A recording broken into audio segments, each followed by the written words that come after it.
Omuze gw'okubba ennyimba z'abaana bakatandika okuyimba gweyongedde okweriisa enkuli mu ggwanga lyettu Uganda. Naye entakera omukulu asinga okusongebwamu olunywe ye munywanyi wange amanyikiddwa ennyo nga Gerson Wabbuyu, abasinga gwe tumanyi nga Gravity Omutujju, ng'ennaku z'omwezi 5 omwezi ogwakafuumulampawu omwaka 2024 olunaku lwabadde lwa Nagawonye. Omukulu Gravity Omutujju yavuddeyo ku mikutu gye egya intaneti okuli YouTube n'ata oluyimba lwe yatuumye Ewooma.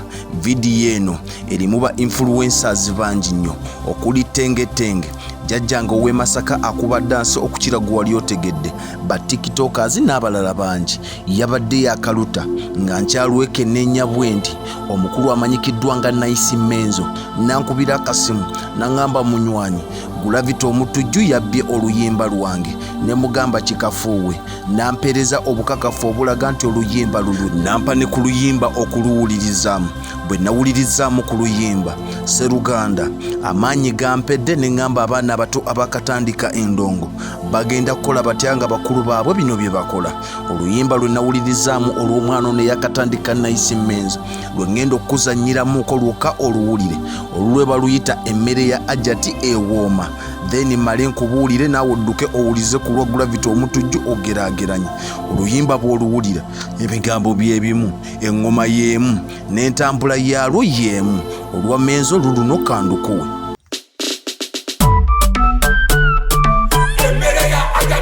Menzo Chiripali Ewooma Ewooma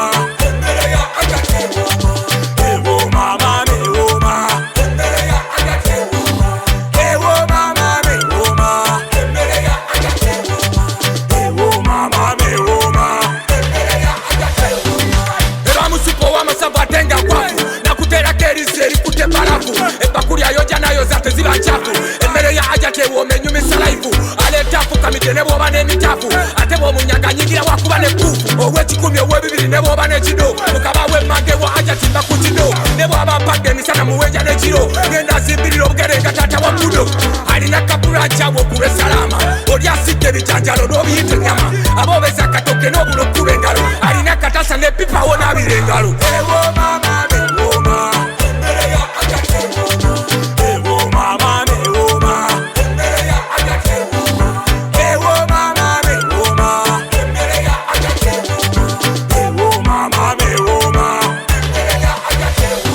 yampadde oluyimba nempuliriza n'olw'omukulu Gerson Wabbuyu nga tewali njawulo.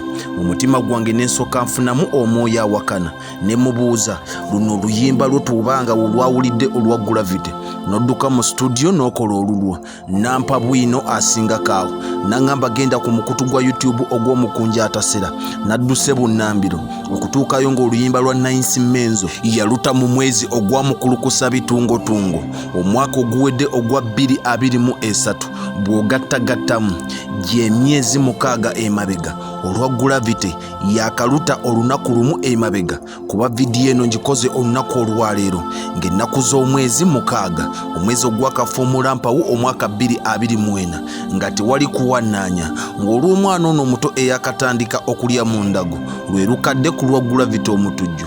Butereevu ng'ono yakka n'akoppa omwana. Namubuuzizza wagezezaako okunoonya Gravity Omutujju omubuuze ku nsonga ezo ez'okunyakula oba okuba bbusu oluyimba lwe. Yantegeezezza nti si mukambwe nneeyano, muzibu nnyo era bw'omutwalirako ekibabba nti n'ebinnya akuyiwa tafunika, alinga $1 mu siringi y'e Uganda. Omwana ono yayongeddeko nti si lwe luyimba lwe olusoose Gravity Omutujju lwe yakabba, weewaawo no luyinza okuba lwakubiri, naye luno lwamulumye nnyo. N'agamba kandiba akagenderere, lyandiba ejjoogo. N'ategeeza nti ow'ebbango bw'otamuweebuukira oba oliawo oyinza obutaloza ku mpeke ya tulo nga weebisse. Bataayi bange, emigi gy'emito egy'akasamba akajje okuyingira industry gigenda kukola gitya nga bakulu abandibadde ekyokulabirako bafuuse ababbi, abakumpanya, abanyazi. Ensonga nzikwasiza kkooti y'abantu eramule. Omukunja atasera ne munywanyi we King Shiba baali bakavaayo nga balaajana olw'omukulu Gravity Omutujju okuddamu oluyimba lwabwe olwa paka kuwulira bubi lwe yakola n'omukulu amanyikiddwa Mudra. Kyokka tewannayita kaseera mpaawo kaaga mu lulimi olwaffe olunnansi, ate n'omwana omulala n'avaayo n'akaaba. Minywanyi ki ekiddako eri amabujje gano? Nze omwana Soda. Subscribinga, commentinga ate osharinge. Ensonga nzikukwasiza. Ayagala okulaba olwa Nice Menzo, genda ku YouTube channel ye, teekamu Nice Menzo, NINCE, Menzo eri MENZO. Ogenda kulaba oluyimba lw'omwana oyo ebbanga lye lumazeeyo. Oba osobola ogenda ku peegi y'omukunja atasera n'oteekamu emmere ya Ajati n'olaba ebbanga lye lumazeeyo, n'olwa Gravity omutujjo lwe yatuumye ewooma olutannaweza yadde lunaku. Bataayi Mukama Katonda omulungi Namugereka Ddunda eyawanika eggulu eritalina yadde empagi abankuumire ku lwa Katonda n'ensi yattu Uganda.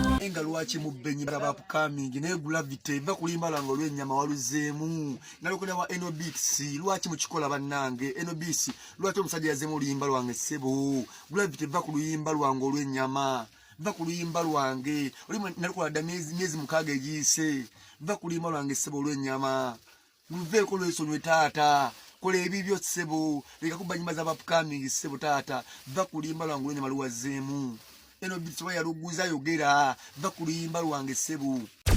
Export TV to the world.